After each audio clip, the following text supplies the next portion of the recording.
শিক্ষার্থীরা তাদের অধিকার বাস্তবায়ন না হলে পুরান ঢাকা অচল করে দিবে। ১৫০ বছরেও কেন কবি নজরুল সরকারি কলেজের সমস্যাগুলো সমাধান হয়নি?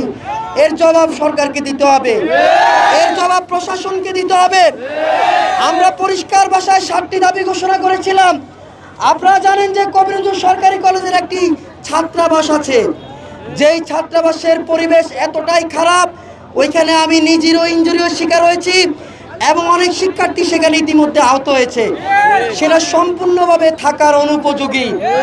আমরা বলেছি আমাদের এই একমাত্র ছাত্রাবাস শামসুল আলম ছাত্রাবাসকে অবিলম্বে সংস্কার করতে হবে। আমরা বলতে চাই অবিলম্বে এই ছাত্রাবাসকে ভেঙে এখানে বহুতল ভবন নির্মাণ করতে হবে। আমাদের ছাত্রী এবং ছাত্রদের জন্য আলাদা আলাদা নতুন হল নির্মাণ করতে হবে। প্রিয় নেতৃবৃন্দ, আমরা বলেছি আমাদের 18,000 শিক্ষার্থীর জন্য কোনো পরিবহন নাই।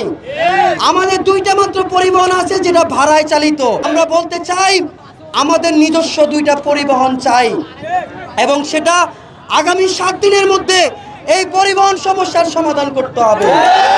আমাদের শ্রেণীকক্ষের সংকট আছে।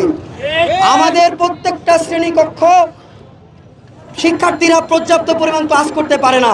প্রথম বর্ষ ক্লাস করতেছে আর দ্বিতীয় বর্ষ বাইরে দাঁড়িয়ে থাকে। অনার্সের ক্লাস চলতেছে, মাস্টার্সের শিক্ষার্থীদের ক্লাস হয় না। আমরা চাই অবিলম্বে কবি নজরুল কলেজের শিক্ষার্থীদের জন্য পর্যাপ্ত পরিমাণ শ্রেণীকক্ষের জন্য কলেজে এই ঝুঁকিপূর্ণ ভবনগুলো অপসারণ করে এখানে নতুন বহুতল ভবন নির্মাণ করে শিক্ষার্থীদের ক্লাসের ব্যবস্থা করতে হবে। কলেজের সকল ঝুঁকিপূর্ণ ভবন অপসারণ করতে হবে এবং এখানে শিক্ষার্থীদের ক্লাসরুমের ব্যবস্থা করতে হবে। আমাদের কলেজে পর্যাপ্ত পরিমাণ শিক্ষক নাই। এক একটা ডিপার্টমেন্টে শিক্ষক লাগে 10 জন 12 জন, সেখানে মাত্র 3 জন 4 জন দিয়ে আমাদের ক্লাস চলছে, যেটা আমাদের শিক্ষার্থীদের জন্য খুবই দুর্ভাগ্যজনক। আমরা বলতে চাই অবিলম্বে প্রত্যেকটা ডিপার্টমেন্টে আমাদের শিক্ষক নিয়োগ দিতে হবে। কবি নজরুল সরকারি কলেজের যে জায়গা রয়েছে, এই জায়গায় আমাদের জন্য পর্যাপ্ত না। আমরা বলেছি আমাদের ক্যাম্পাসকে সম্প্রসারণ করতে হবে। ক্যাম্পাসের মধ্যে আমাদের ছাত্রীবন্ধুদের জন্য, ছাত্রদের জন্য পর্যাপ্ত পরিমাণ ওয়াশরুম নেই। আমাদের ক্যাম্পাসে খেলার মাঠ নেই ভালো একটা। আমাদের ক্যাম্পাসে এরকম নানা যে সমস্যাগুলো আছে, সকল সমস্যাগুলো চিহ্নিত করে দ্রুত সময়ের মধ্যে এই সমস্যাগুলো সমাধান করতে হবে। আমাদের আধুনিক লাইব্রেরি নাই, আমাদের আধুনিক লাইব্রেরি দিতে হবে। আমাদের মানসম্মত ক্যান্টিন নেই, আমাদের মানসম্মত ক্যান্টিন দিতে হবে।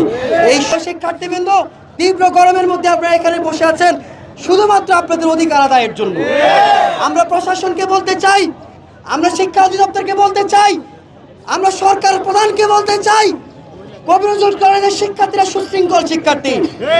আমরা রাস্তায় নামতে পছন্দ করি না, আমরা ক্লাসে থাকতে পছন্দ করি, আমরা পরীক্ষা দিতে পছন্দ করি।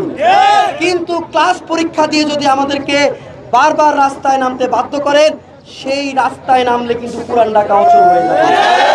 কবি নজরুল সরকারি কলেজের শিক্ষার্থীরা তাদের অধিকার বাস্তবায়ন না হলে পুরান ঢাকা অচল করে দিবে। আমরা চাই না আমরা মানুষের ভোগান্তি সৃষ্টি করি। আমরা চাই আলোচনার মধ্য দিয়ে এবং যৌক্তিক দাবিগুলা আপনারা দ্রুত সময়ের মধ্যে বাস্তবায়ন করেন। অবিলম্বে আমরা বলতে চাই আগামী 1 সপ্তাহ সরকার এবং প্রশাসনকে আমরা সময় দিচ্ছি। 1 সপ্তাহের মধ্যে আপনারা আমাদের এই দাবিগুলো নিয়ে আমাদের কলেজ প্রশাসন এবং আমাদের নেতৃবৃন্দর সঙ্গে বসবেন, আলোচনা করবেন এবং এর একটা সমাধান দিবেন। অন্যথায় কবি নজরুল সরকারি কলেজের শিক্ষার্থীরা আগামী বুধবারে আবারও কর্মসূচি ঘোষণা করবে এবং সেই কর্মসূচি রাজপথে কঠোর কর্মসূচি হবে। সেই কর্মসূচি পুরান ঢাকা অচল করার মতো কর্মসূচি হতে পারে। আমরা তাই আপনাদের পরিষ্কার করে বলতে চাই, আগামী বুধবারের মধ্যে আমাদের কলেজ প্রশাসনের সঙ্গে বসে আমাদের দাবি দেওয়াগুলো সমাধান করবেন।